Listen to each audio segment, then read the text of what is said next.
Chris stared at Thomas with pure hatred. He seemed so very happy at their situation. Friends together, a brave fellowship of quadrilaterals on a quest for greatness.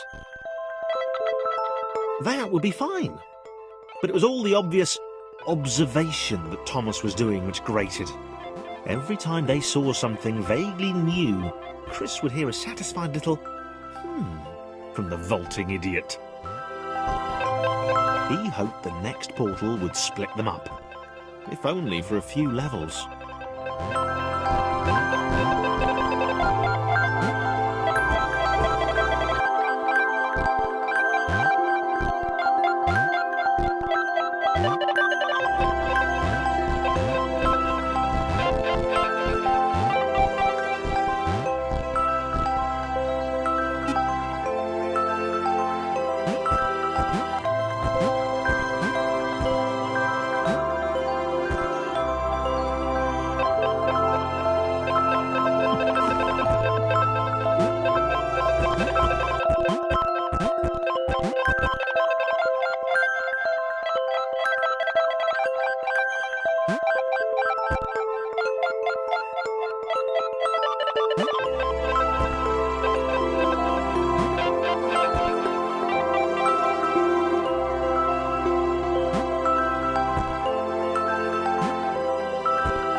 John knew.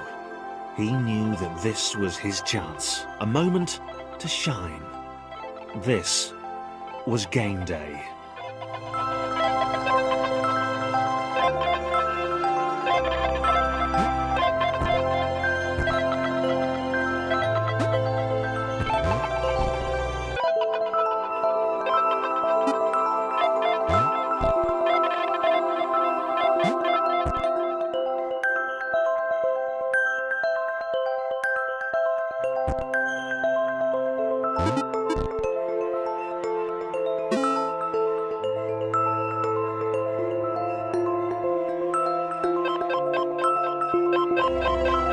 This would not do. John needed room to show off his exceptional skills.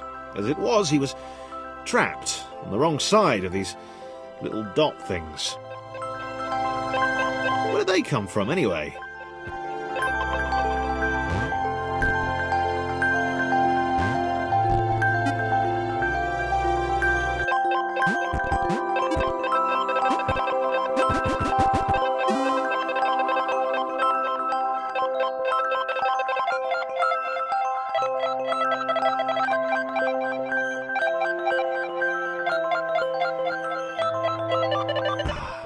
John inhaled the air of the open space, and it smelled of awesome.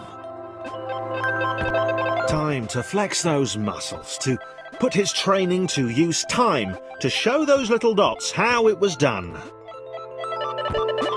John decided to press the switch, to let the little dots catch up with him. John cared for his new allies. You could tell from the sympathetic expression he'd practiced in the mirror all these years.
John was happy to keep helping.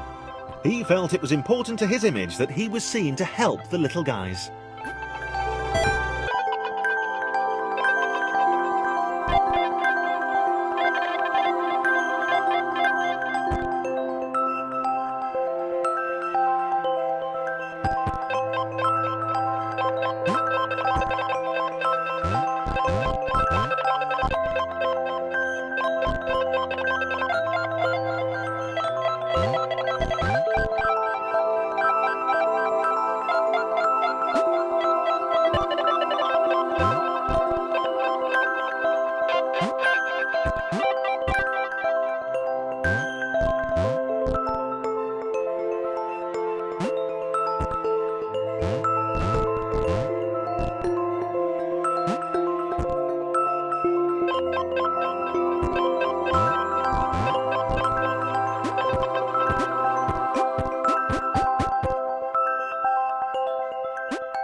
He didn't mind them so much either. The red one, Thomas, had a charming way of applauding every time John jumped.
The angry orange one was less immediately likeable, but his unremitting cynicism and tutting amused John.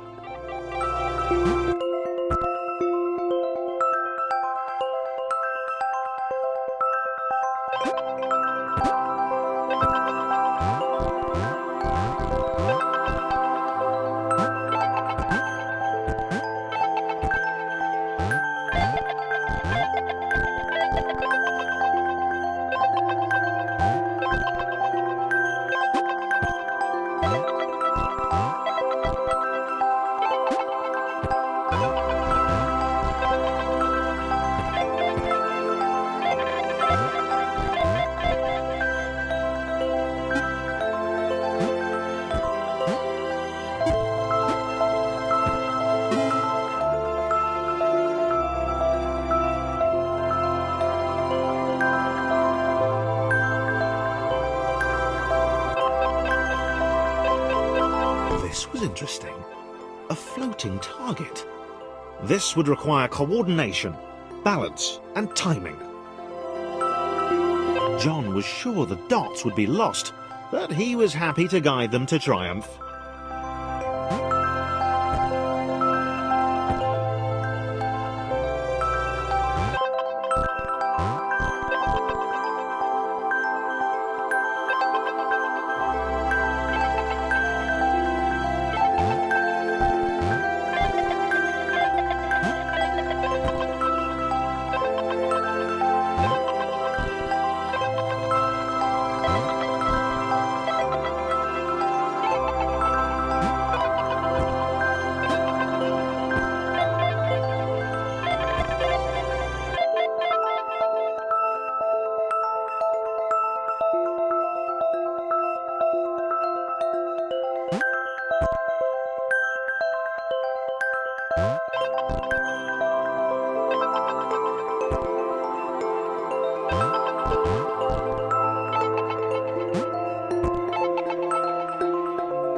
Maybe that's what the dots were for.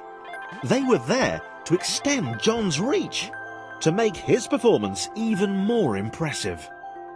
John liked the thought. He decided to keep them.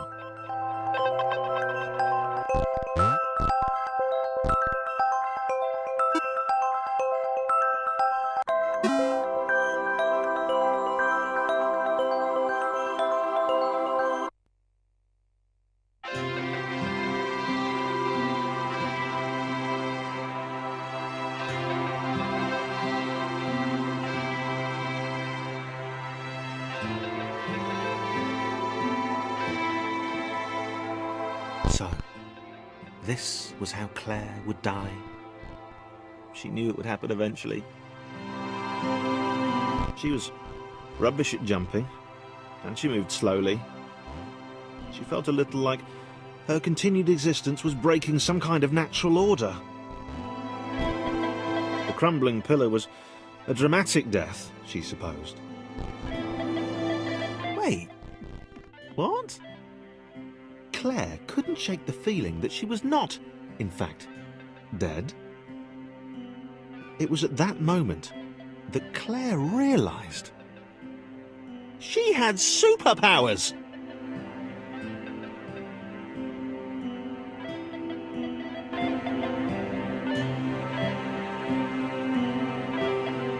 She'd need a cape. There was no getting around that. You couldn't be a superhero without a cape. Claire didn't want confusion. If you saw a cape, that made matters clear. You knew what you were dealing with. Claire was all about communication. And, you know, floating in water, which was her superpower.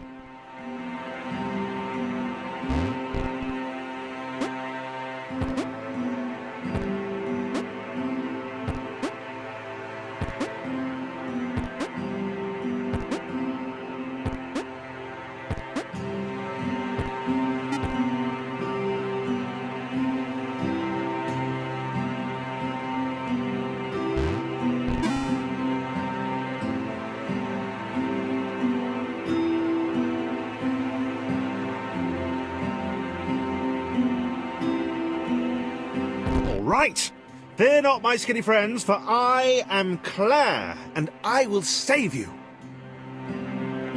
Claire needed to come up with a superhero name as soon as possible. Claire was rubbish.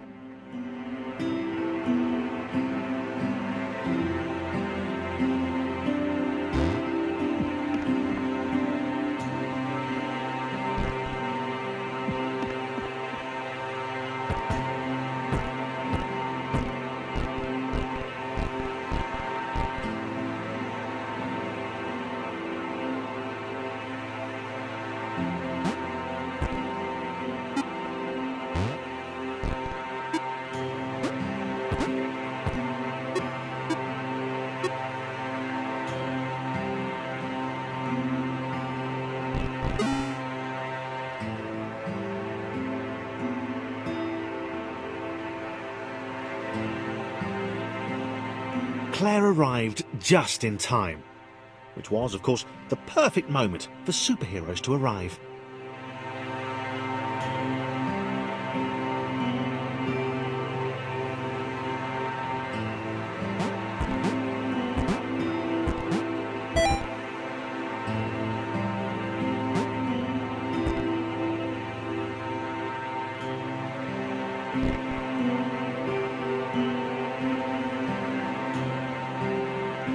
As the water began to rise, Claire vowed to save this little rectangle in as many restarts as it took.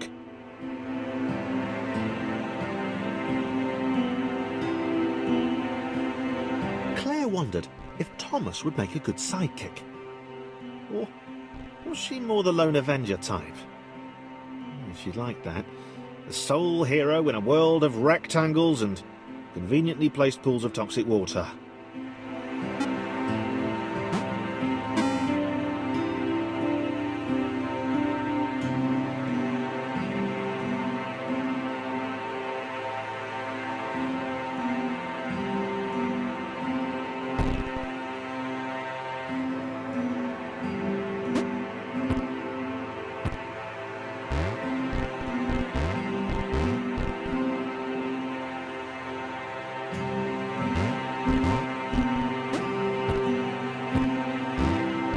The others told Claire that staircases were a bit of a fixture here. Claire wondered why the world made it so difficult.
Probably needed a nemesis, a villain who would show their true colours at the worst possible moment, hurting all she held dear. Chris was the most obvious choice. He seemed stroppy enough, and his jump was so pathetic that it conveniently avoided Claire's insecurities. Yes, Chris. Diabolical Chris. The fiendish Christopher.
Wait, where had Chris gone? Was he off somewhere, plotting Claire's downfall? If Claire was honest, and she had to be because she was a superhero, this was a troubling turn of events. Still, there were reasonably sized bodies of water to cross.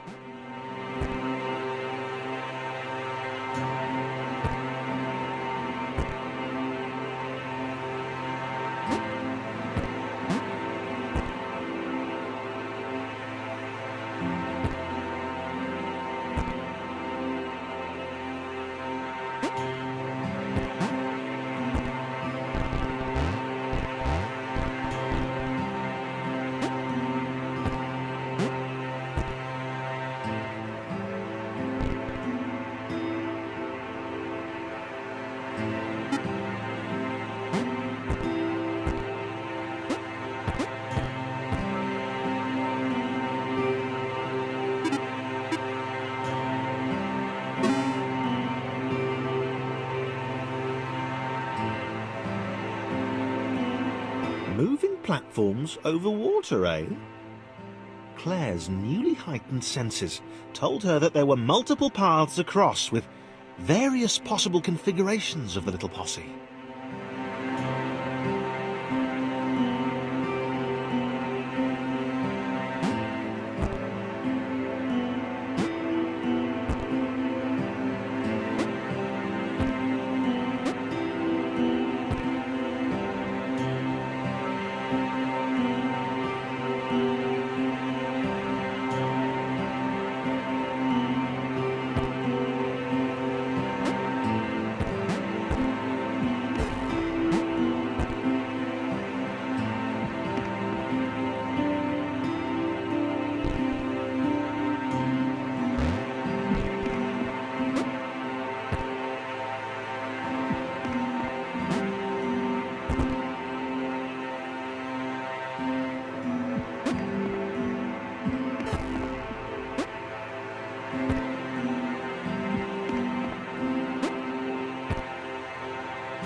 They were doing really well. Claire hoped she could get them all across. John was fully aware he could do this alone. Thomas hoped he'd never have to.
Claire was alone, which was odd, because she wasn't meant to be alone.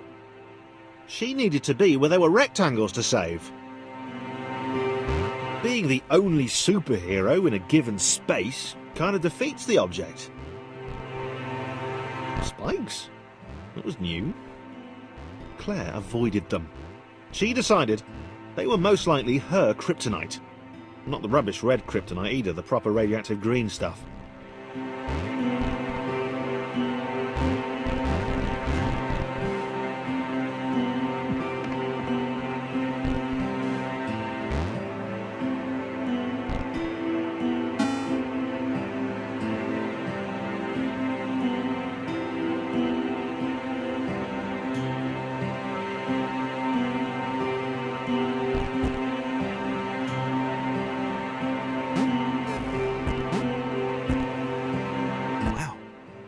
Deja vu.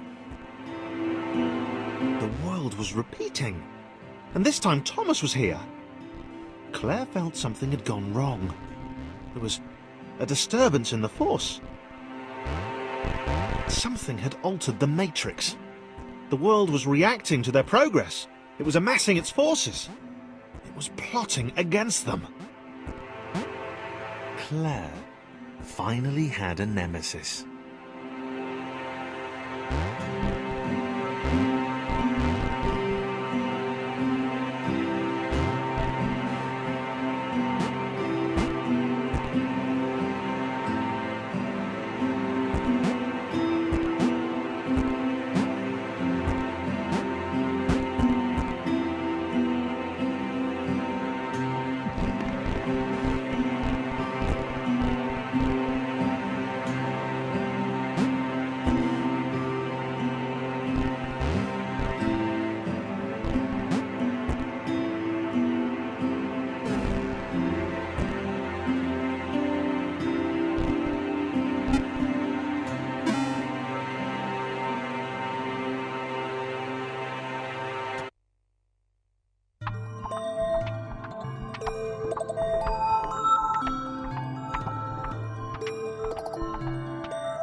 Laura was pleased this one was behind a wall. Maybe he'd never know what she could do. Maybe they could just have a conversation. Hang out. As long as he didn't find out what she could do. Which would never happen so long as they stayed separate.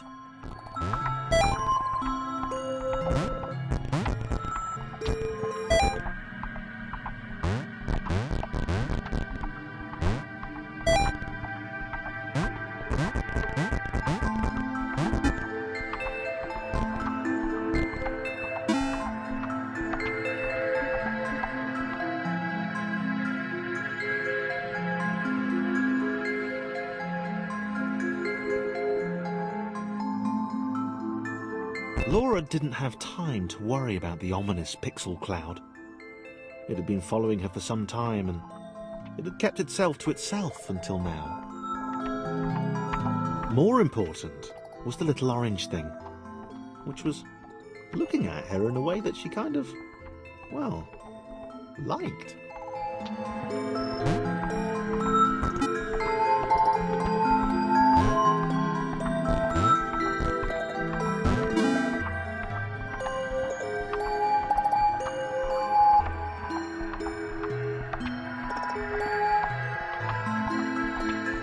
As the square, who had shyly introduced himself as Chris, bounced atop Laura, she began to worry that he was just using her like all the others had.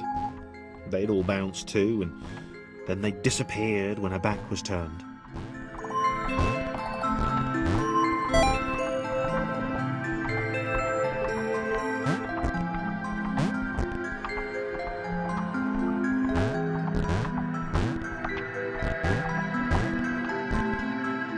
Only the ominous pixel cloud ever remained, looking a little bigger and a little less hungry with every disappearing friend.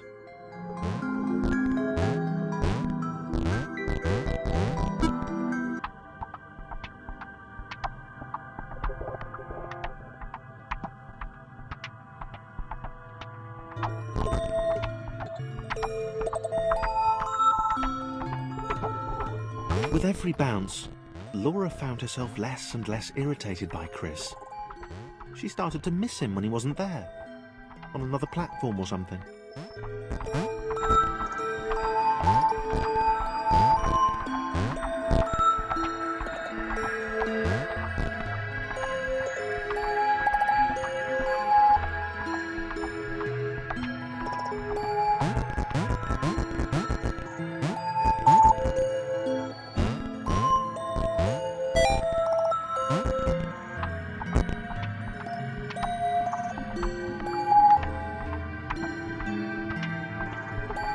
She'd wonder what he was up to.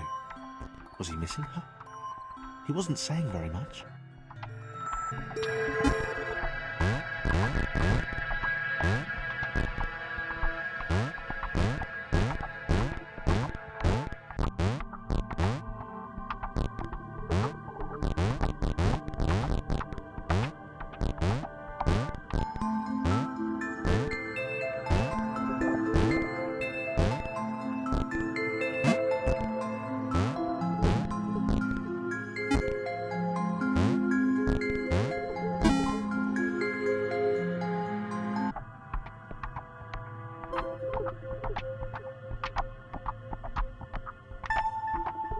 Chris was in love.